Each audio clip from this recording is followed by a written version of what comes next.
నమస్కారం. శ్రేష్ఠ సనాతన్ భారత్ యూట్యూబ్ ఛానల్కి స్వాగతం. ఈరోజు మనం భగవద్గీతలో మొదటి అధ్యాయంలోని 19వ శ్లోకం గురించి తెలుసుకుందాం. సఘోషోధార్తరాష్ట్రాణాం హృదయాని వ్యధారయత్ నభశ్చ పృథివీం చైవ తుములో వ్యనునాదయన్. భావం: శ్రీకృష్ణుడు, పాండవులు, వారి మిత్రపక్షరాజులు చేసిన శంఖనాదములు భూమి ఆకాశములలో ప్రతిధ్వనించాయి. పాండవ వీరుల శంఖనాదములు విని కౌరవ వీరుల హృదయాలు బద్దలయ్యాయి.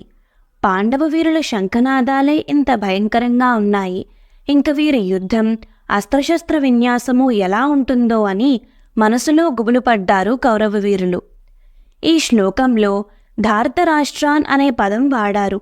ఎందుకంటే కౌరవులు అంటే కురువంశమునకు చెందినవారు, పాండవులు కూడా కురువంశమునకు చెందినవారు కాబట్టి కౌరవులే.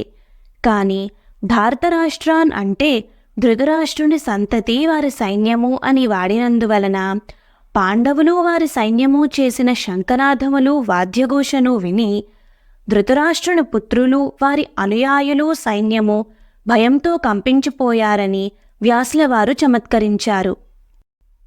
సర్వే జనా సుఖినో భవంతు. నమస్కారం.